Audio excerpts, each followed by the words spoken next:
ایک کھائی تھی، گہری کھائی، یا شاید کوئی کنواں، اندھا کنواں۔ روشنی کی ایک ننھی سی کرن بھی نہیں تھی۔ اس کے ارد گرد بے تحاشا تاریکی تھی۔ وہ شاید قبر تھی تو کیا ایک قبر سے نکل کر وہ دوسری قبر میں آ گئی ہے؟ اس نے سوچا، مگر جواب میں اس کے کانوں میں عجیب سی آوازیں ٹکرانے لگی۔ بہت ساری آوازیں، ڈھیر ساری آوازیں۔ اس شور سے اس کا دماغ پھٹنے کو تھا، اس کا دم گھٹ رہا تھا۔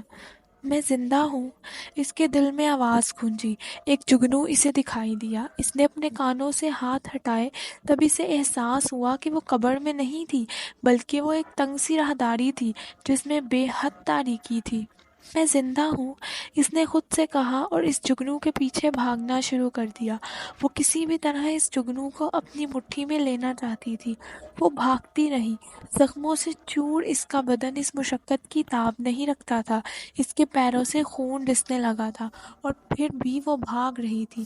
ہر اٹھتے قدم کے ساتھ روشنی کا وہ نقطہ پہلے سے زیادہ دور ہوتا جا رہا تھا۔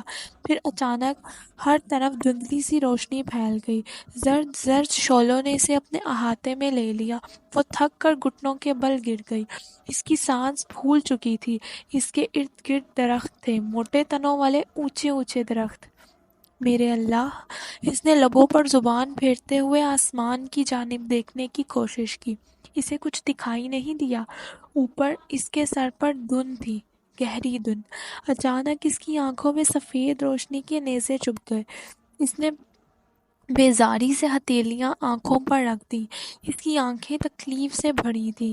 اس پاؤں میں کانٹوں کی چبھن تھی۔ اس کے بازو میں بے تحاشا درد تھا، اور اس کا بدن ٹھوکروں کی شدت سے کرا رہا تھا، اور وہ سانس لے رہی تھی۔ اس نے ہتھیلیاں آنکھوں سے ہٹا دی۔ منظر بالکل صاف تھا، نہ کوئی دھند نہ تاریکی۔ وہ ایک سجے سجائے بیڈ روم میں تھی۔ بیڈ کے دائیں جانب کرسی پر ایک عورت بیٹھی تھی۔ سستی سے جمائے لیتی وہ عورت اس کی کھلی آنکھیں خود پر مرکوز دیکھ کر ہڑبڑا کر اس کے قریب آئی تھی۔ بی بی بیٹے کو ہوش آ گیا۔ سرائیکی لب و لہجے والی وہ عورت۔ اس نے اس عورت کو دروازے کی جانب جاتے اور دروازے سے باہر نکلتے دیکھا تھا، اور پھر سر تکیے سے گرا لیا تھا۔ وہ عورت کون تھی وہ نہیں جانتی تھی۔ وہ اس وقت کہاں تھی وہ نہیں جانتی تھی۔ وہ صرف ایک بات جانتی تھی کہ وہ زندہ ہے، اور وہ کیوں زندہ ہے وہ نہیں جانتی تھی۔ بات عجیب نہیں تھی، مگر اسے عجیب ہی لگی۔ لو بھلا، یہ کیا بات ہوئی؟ میں کیوں نہیں پہن سکتی گجرے؟ اس نے جھنجھلا کر امی اور دادو جی کو باری باری دیکھا۔ کچھ دیر قبل دادو جی نے اسے اپنے کمرے میں بلوایا تھا۔ وہ اس وقت اپنی کزنز اور فرینڈز کے ساتھ خوب زور و شور کے ساتھ ڈھولک بجانے میں مصروف تھی، اور چونکہ بلاوا دادو جی کی جانب سے تھا سو آنا ہی پڑا۔ وہ اس کی نظر اتارنا چاہتی تھی۔ اس کام سے فارغ ہو کر ایک نیا مسئلہ کھڑا ہو گیا۔ مہندی کی تقریب میں امی نے سب لڑکیوں کے لیے موتیے اور گیندے کے گجرے منگوائے تھے، اور ماہا ان گجروں کو پہننے پر کی ضد میں تھی۔ امی اور دادو جی کا انکار اسے عجیب لگ رہا تھا۔ ایک بار کہی جانے والی بات تو تمہیں سمجھ میں نہیں آتی ماہا؟ جب کہہ دیا کہ تم نے گجرے نہیں پہننے تو بس نہیں پہننے۔ امی کا لہجہ تو ٹوک تھا۔ وہ مزید چڑ گئی۔ کوئی وجہ تو ہوگی۔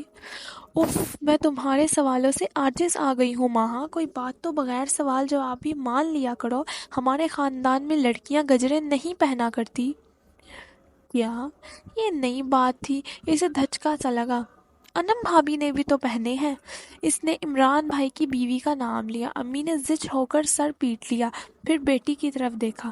مہندی کلر کے سوٹ میں خوب نک سک سے تیار وہ بہت خوبصورت لگ رہی تھی۔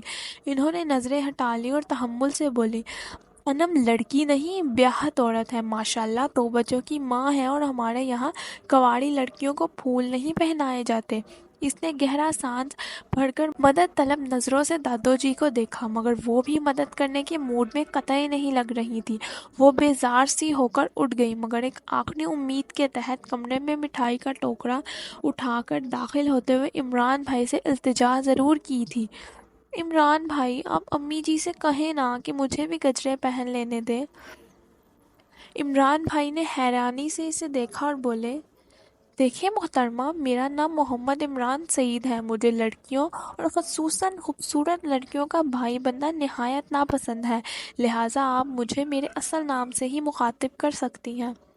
ان کے چہرے پر بے حد سنجیدگی مگر آنکھوں میں دگنی شرارت تھی، جو ان کے علاوہ کمرے میں موجود ہر نفس نے پوری شدت سے محسوس کی تھی۔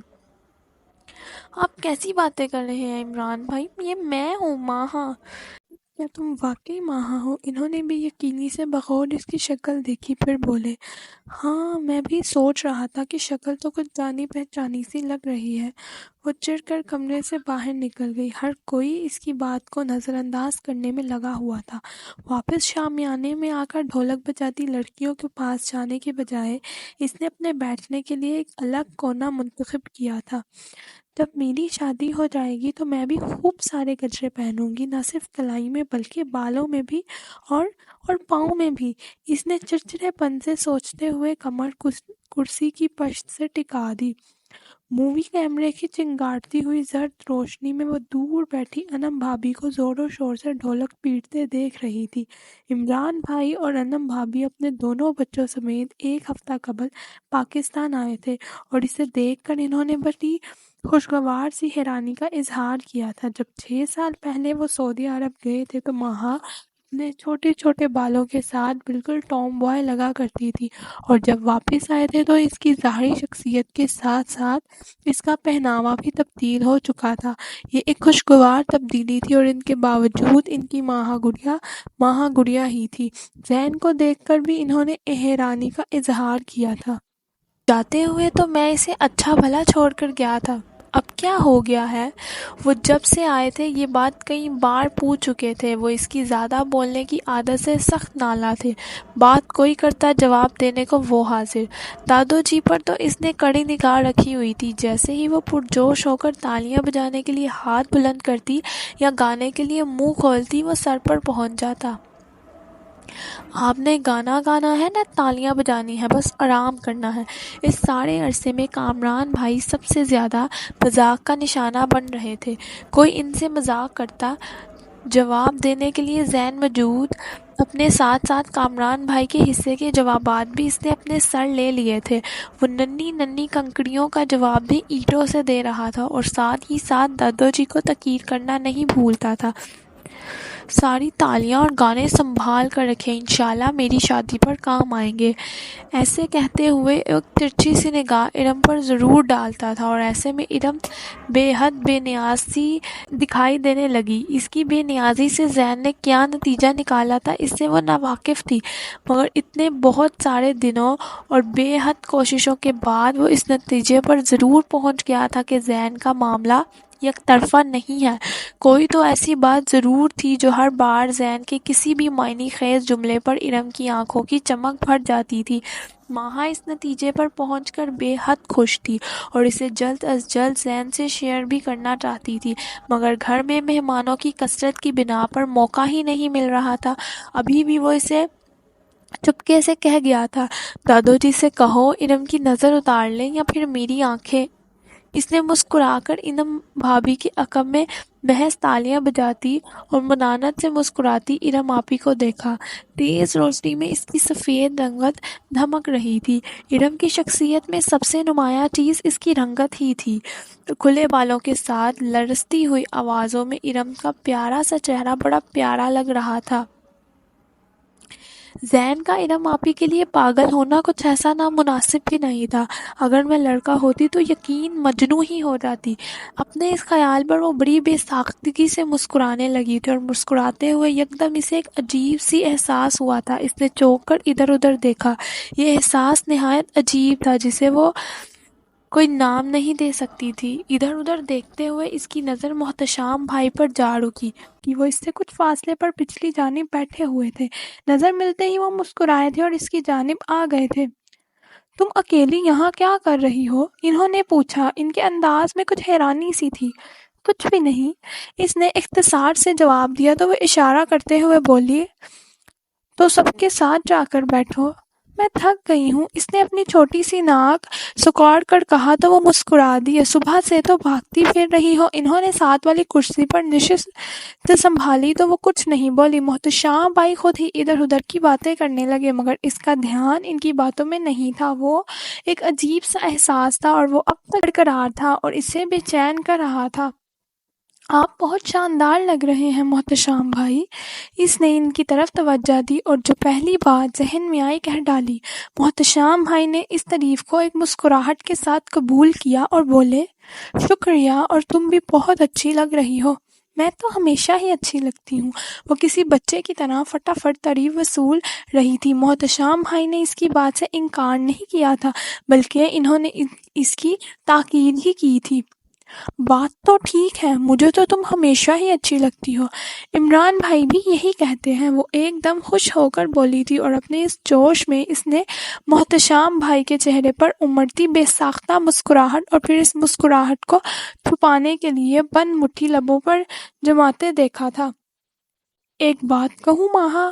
اپنی جگہ سے کھڑے ہوتے ہوئے انہوں نے پوچھا تھا، پھر یک دم بولے تھے، تمہارے بال بہت خوبصورت ہیں، انہیں کبھی مت کٹوانا۔ ماہا نے انہیں دور تک جاتے ہوئے دیکھا تھا، پھر اپنی ڈھیلی سی چوٹی پر ہاتھ پھیر کر بری سی شکل بنائی تھی۔ محتشام بائی کو دادو جی کا نواسا نہیں بلکہ بھائی ہونا چاہیے، سارے خیالات انہی سے ملتے ہیں۔ اسے دائم یاد آ گئی، وہ اس کی کلاس فیلو تھی اور ماہا کو اس کے ہیئر سٹائل میں کٹے چمکدار سے براؤن بال بے حد پسند تھے۔ وہ اپنے بالوں کو بھی بالکل اسی طرح کٹوانا چاہتی تھی، مگر اجازت نہ ملنے کی بنا پر ہمیشہ یوں چوٹی پر باندھنی پڑتی۔ اتنے لمبے اور گھنے بال تھے کہ کھل کر سنبھالنا مشکل ہو جاتے، سو وہ کھول کر شوق پورا نہیں کر سکتی تھی۔ وہ اپنی جگہ سے اٹھ رہی تھی جب اس نے تبریز کو اپنی جانب آتے دیکھا۔ آپ بتا سکتی ہیں کہ زین کہاں ہے؟ وہ کچھ مضطرب سا دکھائی دیتا تھا۔ ابھی تو یہی تھا، شاید باہر ہو، اس نے جواب دیا۔ میں باہر سے ہی آ رہا ہوں، وہ وہاں نہیں ہے، تبریز نے کہا۔ ماہا نے متلاشی نظروں سب طرف دوڑائیں، پھر اس کی جانب دیکھ کر بولی، آپ کو کوئی ضروری کام ہے زین سے؟ جی، تبریز نے اختصار سے جواب دیا، اور اس سے قبل کہ ماہا کچھ کہتی زین خود ہی چلا آیا۔ تھینک گاڈ تم آ گئے۔ تبریز نے سکون کا سانس لیا تھا۔ زین چونکا۔ کیوں، خیریت؟ ماہا کو اپنا آپ وہاں بڑا غیر ضروری سا لگا، وہاں سے ہٹ جانا ہی مناسب سمجھا۔ مجھے ایک بہت ضروری کام کے سلسلے میں کوئٹہ جانا پڑ رہا ہے۔ سوری زین، میں یہ فنکشن اٹینڈ نہیں کر سکوں گا، اس نے تبریز کو کہتے سنا تھا۔ اس کا من پسند گانا شروع کیا جا رہا تھا اور انم بھابھی کے قریب جگہ بنانے لگی، مگر اس سے قبل ہی افسانے سے پکار لیا۔ وہ انم بھابھی سے کچھ فاصلے پر بیٹھی ہوئی تھی۔ یہاں آ جاؤ ماہا۔ افسا نے اپنے قریب اس کے لیے جگہ بنائی۔ ماہا کو توہا کڑھا بیٹھنا پڑا۔ اصفا اس کی فرینڈ تھی اور اسی حوالے سے ماہا نے شادی میں بلایا تھا۔ افسا سے دو ایک بات کرنے کے بعد اس نے پوری دل جمعی سے تالیاں پیٹنا شروع کی تھی۔ افسا کی کوہنی اس کی پسلیوں سے ٹکرائی۔ پرے ہٹو، کوہنی ہے یا؟ وہ تڑپ سی گئی۔ افسا شرمندہ ہو گئی۔ سوری یار، جوش میں میرے ہوش کم ہی سلامت رہتے ہیں، تمہیں زور سے تو نہیں لگی؟ نہیں، تمہاری کونی تو فوم کی تھی نا؟ مزے کی بات ہے، خیر دفع کرو اس بات کو، یہ بتاؤ کہ وہ کون ہے؟ افسا نے مزید ماہا سے چکھ کر سرگوشی میں دریافت کیا۔ ماہا نے ناسمجھی سے افسا کو دیکھا، اس کا تجسس اس کے چہرے پر جھانک رہا تھا۔ کون؟ کس کی بات کر رہی ہو؟ وہی جس سے تم ابھی بات کر رہی تھی۔ وہ؟ اس کی توجہ گانے کی جانب زیادہ تھی۔ زین کا دوست تھا؟ کوئی نام تو ہوگا۔ تبریز ہمارے سامنے والے گھر میں رہتا ہے۔ ماہا کا انداز سرسری تھا، مگر افسا کا ہرگز نہیں۔ اس کے چہرے پر پھیلی چمک اس وقت دیکھنے سے تعلق رکھتی تھی، اور ماہا کی حیرانی وہ تعجب سے افسا کی باتیں سن رہی تھی۔